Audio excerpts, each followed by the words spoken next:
اس حوالے سے ڈسکشن کے لیے ہمارے ساتھ بیرسٹر علی ظفر موجود ہیں جو کہ قانوندان بھی ہیں اور پاکستان تحریک انصاف کے رہنما بھی ہیں. بہت شکریہ بیرسٹر صاحب for joining me in the program. Barrister صاحب سب سے پہلے تو آپ لوگ ایک بار پھر پی ٹی آئی سے ہٹ کے سنی اتحاد کونسل کی طرف آ گئے ہیں. یہ کتنی دفعہ سفر طے ہوگا؟ جی دیکھیں یہ پنگ پونگ تو چلتا رہے گا لیکن اس سے مجھے کوئی زیادہ فرق نہیں لگتا. آپ دیکھیں کہ سپریم کورٹ آف پاکستان نے کہا تھا کہ سارے کے سارے جو لوگ ہیں جن کو عوام نے پی ٹی آئی کے پلیٹ فارم پہ الیکٹ کیا وہ پی ٹی آئی کے ہی تصور سمجھے جائیں گے. حکومت ایک امینڈمنٹ لے آئی لیکن اس کے باوجود سپریم کورٹ نے ایک کلیریفیکیشن آرڈر ایشو کیا جس کے اندر انہوں نے دوبارہ سے یہ کہا کہ یہ سارے کے سارے پی ٹی آئی کے ہیں اور الیکشن کمیشن آف پاکستان کو ہدایت کی کہ وہ فٹافٹ اس کو امپلیمنٹ کریں اور نوٹیفائی کر دیں. لیکن اسپیکر صاحب نے ایک اور خط لکھ دیا اور اس خط کے بعد اسپیکر صاحب نے نوٹیفائی کر دیا ہمیں ہمارے جتنے ممبرز تھے ان کو پی ٹی آئی کے بجائے سنی اتحاد. تو اب پوزیشن یہ ہے کہ بات آپ نے آئین کے تحت کس کی ماننی ہے, اسپیکر صاحب کی ماننی ہے, الیکشن کمیشن کی ماننی ہے یا آپ نے سپریم کورٹ آف پاکستان کی ماننی ہے. صاحب اس دوران جو ای سی پی ہے وہ تو ایک طرح سے وہ رسہ بن گیا اور یار رسہ کشی اس کے ساتھ ہو رہی ہے. سپریم کورٹ کہتی ہے ہماری مانے, نیشنل اسمبلی کہتی ہے ہماری مانے, سپریم کورٹ کہتی ہے ہمارا جو فیصلہ ہے اس کی کلیریفیکیشن بھی آ گئی, everything is clear, now the implementation needs to be done. National assembly کے اسپیکر کہتے ہیں کہ جی قانون فوقیت لیتا ہے سپریم کورٹ کے ڈیسیجن پہ اور یہ قانون ریٹروسپیکٹ سے لگ رہا ہے, لاگو ہو رہا ہے 2017 سے, تو اس لیے یہ فوقیت لے گا سپریم کورٹ کے ڈیسیجن پہ. لیگلی اسپیکنگ کیا چیز کون سی چیز پہ فوقیت لے گی؟ کیا سپریم کورٹ کا ڈیسیجن اولین ترجیح لے گا یا پھر قانون؟ جی دیکھیں آبویسلی قانون کی تشریح کرنا سپریم کورٹ کا کام ہے اور الٹیمیٹلی جو تشریح سپریم کورٹ کرتا ہے وہی قانون سمجھا جاتا ہے. تو قانون ہی لے گا کر سکتا, پارلیمنٹ کا کام ہے قانون بنانا اور اس قانون کی تشریح کرنا سپریم کورٹ کا کام ہے. تو اس سارے معاملے میں جو آئین کہتا ہے وہ واضح ہے. آئین یہ کہتا ہے کہ سپریم کورٹ اگر حکم کوئی فرما دے چاہے وہ صحیح ہو یا غلط ہو تو پھر جو باقی ادارے ہیں ان کو اس کو ماننا پڑتا ہے. اور باقی ادارے سے اشارہ میرا الیکشن کمیشن آف پاکستان کی طرف ہے, یعنی الیکشن کمیشن آف پاکستان جو ہے اس کو سپریم کورٹ آف پاکستان کا آرڈر ماننا پڑے گا. ان کو جھنجھوڑ کے آپ کہہ رہے ہیں کہ سن لیں آپ سپریم کورٹ کی بات, آپ کے پاس اس کے علاوہ اور کوئی چارہ نہیں ہے. لیکن اس پہ ایک جو حکومت کا رد عمل ہے وہ یہ ہے کہ آئین اور قانون کی تشریح کرنا سپریم کورٹ کی ذمہ داری ہے اور وہ ذمہ داری ان کو نبھانی چاہیے, لیکن آئین لکھنا سپریم کورٹ کی ذمہ داری نہیں ہے. وہ چیزیں جو آئین میں موجود نہیں ہیں ان کو to rewrite the constitution, یہ سپریم کورٹ کے ایمبٹ میں نہیں آتا. بالکل صحیح کہہ رہے ہیں کہ سپریم کورٹ کسی صورت میں آئین کو ری رائٹ نہیں کر سکتا, یعنی اس میں کوئی ایڈ نہیں کر سکتا چیز, کوئی اضافہ نہیں کر سکتا, کوئی چیز نکال نہیں سکتا, لیکن صرف تشریح کر سکتا ہے. اور تشریح کرنے میں جب ایک بار تشریح ہو جائے, سپریم کورٹ تشریح کر دے تو پھر سمجھا جاتا ہے کہ وہی آئین ہے جو اس کی جس طرح کی تشریح کی ہے سپریم کورٹ کی. تو یہ ایک بڑا واضح بات ہے کہ اگر سپریم کورٹ کوئی تشریح کرتا ہے آئین کی اور وہ شک کہتا ہے کہ اس کا یہ مطلب ہے اور اس مطلب کو تبدیل کرنا ہے تو پھر دوبارہ سے پارلیمنٹ تبدیل کر سکتا ہے مستقبل کے لیے اس چیز کو, لیکن وہ جو ماضی کی بات ہے اس حد تک وہ سپریم کورٹ کی ججمنٹ ویلڈ سمجھی جائے گی. یہ ہے ہمارا سسٹم قانون کا. اچھا, اب جو نیشنل اسمبلی کہہ رہی ہے کہ پاکستان تحریک انصاف کا وجود ختم ہو گیا, ری ڈسٹریبیوشن آف نشستیں, آپ اس کو کس طرح سے دیکھ رہے ہیں؟ دیکھیں اس سے اس کو تو ہم پریکٹیکلی واپس سپریم کورٹ اس معاملے کو لے کے جا سکتے ہیں اور یہ جو آرڈر ہے ایک طرح سے اسپیکر صاحب نے دیا اس کو ہم چیلنج کر سکتے ہیں سپریم کورٹ میں اور کریں گے. لیکن اس کا مین امپیکٹ ہم نے دیکھنا ہے اور اس کی جو مین ریلیونسی ہے اس معاملے کی وہ یہ ہے کہ کیا ریزرو سیٹس پہ اس کا کوئی فرق پڑتا ہے, کیونکہ اگر آپ پی ٹی آئی کے ممبر سمجھے جائیں ریزرو سیٹ پھر پی ٹی آئی کو ملیں گی, اگر آپ سنی اتحاد کے ممبر سمجھے جائیں جو اس وقت اسپیکر صاحب کا کہنا ہے تو پھر ریزرو سیٹ سنی اتحاد کو ملے گی. علی ظفر صاحب آئدر وے اسکوائر ون پہ نہیں آ جائے گی سچویشن؟ اگر ایس آئی سی کو ملنی ہے ریزرو سیٹیں تو ریزرو سیٹوں کی لسٹ پھر وہ والا ایک دوبارہ سرکل شروع ہو جائے گا کہ دیکھیں جی ان کی تو سیٹوں کی لسٹ نہیں آئی تھی ریزرو سیٹوں کی، اب اس کا کیا کریں؟ وہ عدالت نے بتا دیا لیکن عدالت کی بات تو ہم مان نہیں رہے ہیں، تو اسی لیے this stands at square one again. دیکھیں جہاں تک ریزرو سیٹس کا معاملہ ہے اس کے اوپر کوئی قانون سازی پر سے نہیں ہوئی. صحیح. یعنی کہ جہاں تک ریزرو سیٹس کا فیصلہ ہے وہ سپریم کورٹ کا فیصلہ کسی کنٹروورسی کے بغیر سٹینڈ کرتا ہے، وہ اپنی جگہ قائم ہے، تو اس کو تو امپلیمنٹ کرنا ہی کرنا ہے. اس کو تو اسپیکر صاحب بھی نہیں چھیڑ سکتے اور وہ یہ نہیں کہہ سکتے کہ نیا قانون آ گیا ہے. تو فی الحال جو پوزیشن ہے اس میں تو یہ ریزرو سیٹس اگر وہ سنی اتحاد کو ملنی ہے تو ان کو ملیں گی، یا پی ٹی آئی کو ملنی ہے پی ٹی آئی کو ملیں گی، وہ دوسری پولیٹیکل پارٹیز کو نہیں ملیں گی. لیکن اس سارے معاملے میں ایک اپنا آپ کے پروگرام پہ اپنا ایک کامنٹ ضرور دینا چاہوں گا.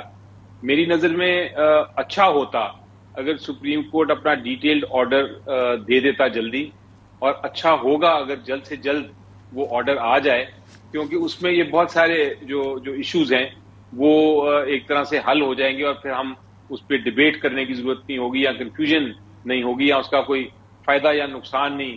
ویسے اس چیز کے اوپر حکومت اور پی ٹی آئی دونوں میں یونانیمٹی ہے، تو ڈیٹیل ججمنٹ آئی جائے تو بہتر ہے.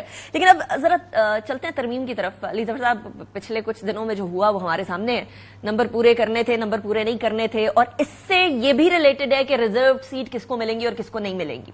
ناؤ اگر ان کیس حکومت یا پی ایم ایل این اس طرح سے پلے آؤٹ کرتی ہے کہ ریزرو سیٹیں P M L N, Pakistan Peoples Party اور جے یو آئی میں تقسیم ہو جاتی ہیں 15, 10 اور 3 کی نمبر سے، تو پھر کیا ہونے جائے گا؟ پھر کیا ترمیم کے اندر حکومت کا پلڑا بھاری ہو جائے گا 15, 5 اور 3 سے؟ جی نہیں، دیکھیں اگر تو مقصد ہے کہ جو جہاں تک ترمیم کا تعلق ہے نمبرز تو حکومت کے پاس نہیں ہیں. اب آپ کا سوال یہ ہے کہ اگر ریزرو سیٹس کسی وجہ سے مل جاتی ہیں یا دے دی جاتی ہیں دوسری پولیٹیکل پارٹیز کو، تو پھر ان کے کیا نمبر ہو جائیں گے؟ میں اس کا جواب یہ دوں گا کہ نمبر تو ہو جائیں گے، لیکن یہ ریزرو سیٹس دینا چونکہ غیر آئینی ہوگا، چونکہ وہ قانون کے خلاف ہوگا ریزرو سیٹس ان کو دینا، سپریم کورٹ کی ججمنٹ کے خلاف ہوگا ریزرو سیٹس ان کو دینا، اس لیے وہ ان کے جو ووٹس ہیں وہ پھر کاؤنٹ نہیں کیے جائیں گے. اور اگر انہوں نے ووٹ کر بھی دیا تو وہ آئینی ترمیم جو ہے ان کے غلط ووٹوں کی وجہ سے وہ پھر آئینی ترمیم قانون کے مطابق درست نہیں ہوگی، اور اس آئینی ترمیم کو سپریم کورٹ رد کر سکے گا. تو یہ ذرا کمپلیکیٹڈ آرگیومنٹ ہے، لیکن بحث یہی ہے، دلائل یہی ہیں، اور وہ یہ ہیں کہ اگر کسی غلط ووٹس کے ذریعے آئینی ترمیم لائی جائے، اگر نمبرز جو ہیں 2/3 کسی غلط طریقے سے نمبرز کاؤنٹ کیے جائیں یا نمبرز ہو جائیں، تو پھر وہ جو آئینی ترمیم ہے وہ پھر قانون یا آئین کے مطابق نہیں ہوگی.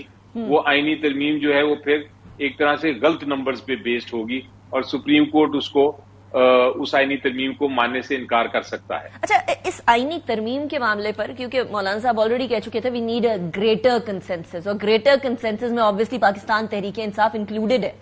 کیا گریٹر کنسنسس کے لیے حکومت کی طرف سے یا مولانا صاحب کی طرف سے کوئی آپ لوگوں سے رابطہ کیا گیا پاکستان تحریک انصاف سے کہ دیکھیں اس کے اندر یہ چیزیں اچھی ہیں، ان کو تبدیل کرنے میں سپورٹ کر لیتے ہیں، یونانیمسلی کر لیتے ہیں یہ ترمیم، اور باقی جو غلط چیزیں ان کو سائڈ پہ کر دیتے ہیں؟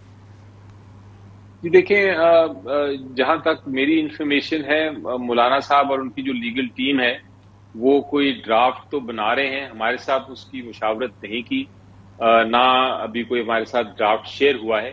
لیکن اتنا ضرور کہا تھا مولانا صاحب نے کسی جگہ پہ کہ ہم جب بنا لیں گے تو ہم شیئر ضرور کریں گے سب سے. تو ہو سکتا ہے کہ جب وہ بنا لیں ڈرافٹ تو ہمیں دکھایا جائے، لیکن فی الحال تو ہمارے ساتھ کوئی اس کے اوپر مشاورت نہیں ہے. پی ٹی آئی کا موقف اس کے اوپر بڑا واضح ہے، اور وہ یہ ہے کہ ہم نے اس پیکج کو ایز اے ہول، یعنی ایک جو کمپلیٹ پیکج 80 سے زیادہ ترامیم تھی، ان کی ایک ایک ترمیم کو ہم نے ریجیکٹ کر دیا ہوا ہے. اور ہم نے کہا ہے کہ اگر آپ نے کوئی آئینی ترمیم لے کے آنی ہے اور وہ قوم کے بھلائی کے لیے ہے کوئی ترمیم، وہ آئین کی بحالی کے لیے ہے ترمیم، وہ آئین کو زیادہ مضبوط بنانے کے لیے ہے، وہ انڈیپینڈنس آف جوڈیشری جو آزادی ہے عدلیہ کی اس کو بہتر کرنے کے لیے، تو پھر ہم اس پہ آپ کمیٹی بنائیں اور اس کے TORs بنائیں اور ہم اس پہ اپنی سجیشن بھی دیں گے, دوسرے بھی دیں, اور اس کا پروسیس پھر ہم چلائیں گے جس طرح باقی 18ویں ترمیم ہوئی اور 19ویں ترمیم ہوئی, اس پروسیس کے اس روایات کو قائم رکھتے ہوئے ہم آگے اس کو چلائیں گے. 19ویں ترمیم کے لمبو میں ہونے پہ بھی بڑا اعتراض ہے ویسے بیرسٹر صاحب, لیکن موونگ فارورڈ کیا آپ کا اس بات پر کنسنسس ہو سکے گا کہ ایک سیپریٹ آئینی عدالت بنائی جائے؟ کیونکہ مولانا صاحب نے آج بھی گفتگو کرتے ہوئے اس کو انڈورس کیا ہے کہ چارٹر آف ڈیموکریسی کا حصہ تھی یہ سیپریٹ آئینی عدالت, اور چارٹر آف ڈیموکریسی سے کنسنسس کر چکی ہیں ساری جماعتیں بشمول پاکستان تحریک انصاف. دیکھیں جی, جو کانسٹیٹیوشنل کورٹ ہے اگر آپ اس پہ پوری ڈبیٹ کریں تو اس کے فائدے بھی ہیں اور نقصان بھی ہیں. آپ نے دیکھنا یہ ہے کہ اس کے فائدے زیادہ ہیں یا نقصان زیادہ ہیں, اور پھر جس سائڈ پہ بھی زیادہ ویٹ ہو آپ نے اس کا فیصلہ فائدے کرنا زیادہ ہیں بیرسٹر صاحب یا نقصان زیادہ ہیں؟ گنوائی دیں. جی, میری نظر میں اس وقت اس کا نقصان زیادہ ہے, اور نقصان اتنا سیریس ہے اس وقت کہ وہ آپ کی عدلیہ کو بالکل ختم کر دے گا. سو یہ کیا ایک آدھے 45 دن بعد یہ نقصان کم ہو جائے گا؟ 45 دن بعد ٹھیک ہے؟ نہیں, میرا خیال ہے اس کا پروسیس آپ کو آہستہ آہستہ کرنا پڑے گا. سٹیج 1 میں آپ اگر کوئی ترمیم لانا چاہتے ہیں تو میری نظر میں آپ یہ ترمیم لے کے آئیں کہ جو کانسٹیٹیوشنل کیسز ہیں, جو چاہتی ہے حکومت کے وہ والے کیسز کانسٹیٹیوشنل کورٹ کے پاس جائیں, وہ والے کیسز کانسٹیٹیوشنل کیسز جو آئینی کیسز ہیں وہ ایک special constitutional bench supreme court کے اندر ہی بنا دیا جائے. مثلا یہ کہہ دیا جائے کہ سپریم کورٹ کے جو پہلے 5 ججز ہیں وہ سنیں گے آئینی کیسز اور وہی فیصلہ کریں گے آئینی کیسز کا. تو ایک طرح سے آپ کو سپریم کورٹ کے اندر ہی ایک آئینی بینچ بن جائے گا. لیکن آئینی سیپریٹ آئینی عدالت تو نہ ہوئی نا بیرسٹر صاحب؟ چارٹر آف ڈیموکریسی میں تو سیپریٹ آئینی عدالت کے بارے میں بات ہوئی ہے. میں نے کہا یہ آپ نے پوچھا نا کہ کس وقت میں نے کہا اس کو سٹیج وائز کریں, پہلے یہ ایکسپیریمنٹ کر کے دیکھیں, اور اگر یہ کامیاب ہوتا ہے اور پھر اس کے بعد بھی ضرورت پڑتی ہے تو پھر اس کو مزید آپ اس میں آپ ٹویکنگ کریں, اس میں تبدیلیاں کریں, اور پھر ایونچولی اگر آپ کو لگتا ہے آپ 2-3 سال بعد کہ نہیں آئینی عدالت ہی کی ضرورت ہے تو پھر آپ اس کی بھی بات کر سکتے ہیں. لیکن ایک دم اچانک فیصلہ کرنا کہ ہم سپریم کورٹ کو بالکل کٹ کر دیں گے اور ہم ایک آئینی عدالت بنا دیں گے, اس سے تو ایک دم نظام جو ہے درم بھرم ہو جائے گا. let me be the devil's advocate, barrister صاحب. وہ کہتے ہیں نظام درہم برہم نہیں ہوگا, نظام بہتر ہوگا, کیونکہ سپریم کورٹ جس کے اندر وہ کیسز جو کہ فوقیت لے جاتے ہیں, جو کہ نمبر میں بعد میں آتے ہیں, آج عطا طاہر صاحب نے پریکٹس اینڈ پروسیجر جو رولز ہے اس کے حوالے سے بھی یہی کہا, ایکٹ کے حوالے سے, پریکٹس اینڈ پروسیجر ایکٹ کے حوالے سے بھی وہ یہ کہہ رہے تھے کہ جو نمبر آئے گا کیسز کا وہ نمبر بائی نمبر لگے گا, یعنی فرسٹ اینڈ فرسٹ آؤٹ والی سچویشن ہوگی.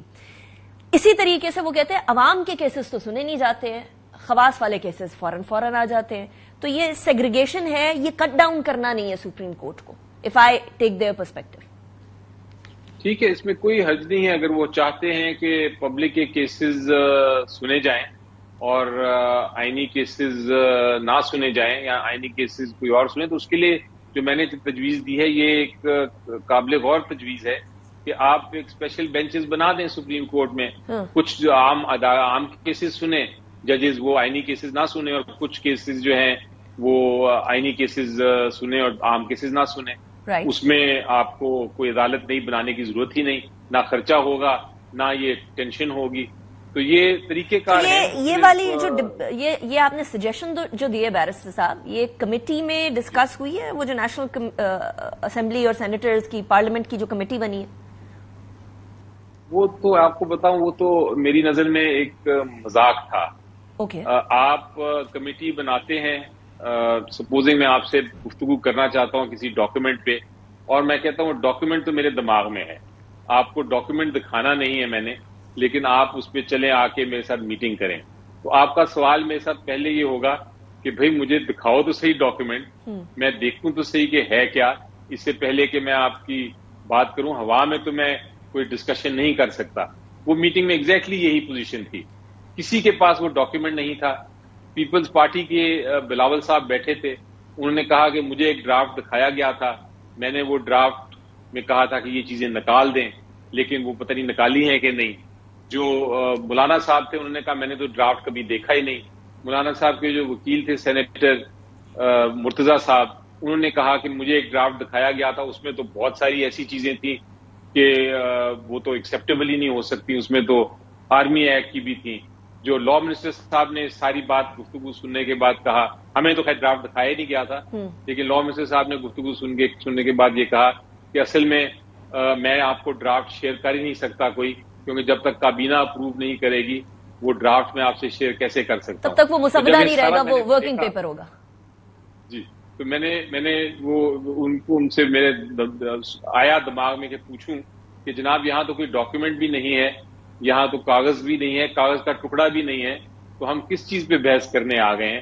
ایسی عجیب و غریب میٹنگ میں نے آپ نے یہ کہا پھر بیرسٹر صاحب وزیر قانون؟ میں نے کہا نہیں، مجھے میں نے اپنی جب مجھے موقع ملا تو میں نے ضرور ایک جنرل سٹیٹمنٹ تو اس پہ دی، لیکن بعد میں میں نے سوچا کہ اگر آپ کے پاس ڈاکیومنٹ ہی نہیں ہے، اگر آپ کہتے ہیں کہ آپ نے ابھی پروو ہی نہیں کرانا، تو اتنے سارے ایم این ایز، اتنے سارے سینیٹرز کو 2 دن سے آپ نے کیوں قید میں رکھا ہوا ہے اور کیوں وہ بیٹھے ہوئے انتظار کرتے ہیں؟ اچھا، یہ تو ویسے بڑی انٹرسٹنگ سچویشن تھی، ریئرلی ہیپنس. لیکن ایک اور انٹرسٹنگ سچویشن ہے، لاہور میں جلسہ ہونا ہے اور گنڈا پور صاحب اسلام آباد والے جلسے میں ایسی باتیں کر گئے ہیں کہ شاید اب این او سی تو آپ لوگوں کو مل گیا ہے خدا کر کے، بڑی لیٹ، بڑی انتظار کے بعد، لیکن جو گفتگو کی گئی ہے وہاں سے یہ ڈیمانڈ آئی ہے کہ علی امین گنڈا پور صاحب نیڈس ٹو اپالوجائز. دیکھیں، میرا اس پہ موقف میں نے پہلے بھی کہا ہے، میں اس کو ریپیٹ کر دیتا ہوں. میری نظر میں آئین ہمارا اس وقت قائم ہے، جیسا بھی ہے اس وقت کاغذوں پہ تو قائم ہے، اور اس آئین کے تحت آپ کے پاس ایک حق ہے کہ آپ احتجاج کریں. وہ ہم حق استعمال کرنے جا رہے تھے آج، چاہے این او سی ہوتا یا نہ ہوتا. اچھا ہوا کہ این او سی ہو گیا، اب ایک پرامن احتجاج ہوگا، پرامن جلسہ ہوگا. اب جلسے میں تقریر کرنا بھی ایک آئینی حق ہے، لیکن تقریر کرنے کا جو حق آپ استعمال کرتے ہیں اس کی لمیٹیشنز بھی ہیں، اس کی حدود بھی ہیں. یعنی کہ آپ کا جو تقریر کرنے کا حق ہے استعمال کرتے ہوئے آپ کسی کو نقصان نہیں پہنچا سکتے، اور آپ کوئی ایسی چیز نہیں کر سکتے جو جرم ہو، جو کہ قانون کے خلاف ہو. تو میں نے اس پہ موقف یہی ہمیشہ کہا ہے کہ جب آپ تقریر کرنے آتے ہیں آپ کو الفاظ کا چناؤ، آپ کا لہجہ، آپ کا ساری چیزیں آپ کے پاس ہونی چاہیے، اور آپ کو ان کا صحیح استعمال کرنا چاہیے، اور آپ کو کوشش کرنی چاہیے کہ آپ ایک جوش و جذبے میں کوئی زیادہ باتیں نہ کر دیں. لیکن اگر آپ علی ظفر صاحب کرتے ہیں، آپ نے بھی بڑے ظرف کا مظاہرہ کیا، آپ نے بھی یہ فرمایا، آپ کے پارٹی کے کچھ اور رہنماؤں نے بھی باقاعدہ اپولوجائز کیا. Now you going to Punjab, اور پنجاب کی سی ایم ہے ایک خاتون، اور ان خاتون کے بارے میں، مریم نواز صاحبہ کے بارے میں گنڈا پور صاحب سی ایم کے پی کے نے کچھ ایسے الفاظ کیے ہیں جو کہ کسی بھی بہن بیٹی کے لیے استعمال نہیں. جس طرح میں عدت کیس کی سپورٹ نہیں کر سکتی، اسی طریقے سے اس طرح کی گفتگو کی سپورٹ بھی نہیں کر سکتی. تو کیا اپولوجائز کریں گے وہ یا نہیں کریں گے؟ کیونکہ ان کی جو معذرت ہے اس کا بڑی دیر سے انتظار ہے، جرنلسٹ کو بھی اور شاید اوپوننٹ خواتین کو بھی. دیکھیے، یہ تو آپ کو ان سے پوچھنا پڑے گا سوال، لیکن مطلب انہوں نے نہیں کہا کہ میں اپولوجائز کروں گا پارٹی کو. میرا تو اس پہ بڑا واضح پوائنٹ ہے کہ جس طرح آپ نے عدت کی بات کی، اور جس طرح آپ نے وہ بھی ایک ظلم ہے، وہ بھی ایک دھبا ہے ہماری سوسائٹی میں. عورتوں کی عزت، ہم سب کی بہنیں ہیں، ہم سب کی مائیں ہیں، ہم سب کی بیٹیاں ہیں. ہمیں ہر ایک سے، بلکہ میں تو کہتا ہوں بزرگوں کے ساتھ، آپ کو بچوں کے ساتھ، میں تو کہتا ہوں آپ کے دوستوں کے ساتھ بھی آپ کو ایک بڑا پیار و محبت کے ساتھ بات کرنی چاہیے. اور سیاست میں بھی آپ بات کریں، اپنا موقف پیش ضرور کریں، زور سے کریں، شدید موقف پیش کریں، لیکن اس کو آپ اپنے الفاظ کا چناؤ اور ڈیسنسی کے دائرے میں رہیں. بیرسٹر صاحب، جاتے جاتے لاسٹ کوشچن، کل پرامن جلسہ ہو رہا ہے اور جلسے کے بعد واپس اپنی اپنی ڈگر پر روانہ ہو جائیں گے؟ جی 100%. یہ بالکل، یہ تو ایک ہمارا حق ہے آئینی، اور اس کو یہ آئینی ہماری ذمہ داری بھی ہے کہ ہم ایک پرامن جلسہ کریں. رائٹ. بیرسٹر علی ظفر صاحب، thank you very much for joining me in the program. It was a pleasure. Break کی طرف جائیں گے and then will continue the discussion. یہ جو قانونی مسئلے ہیں اس پر.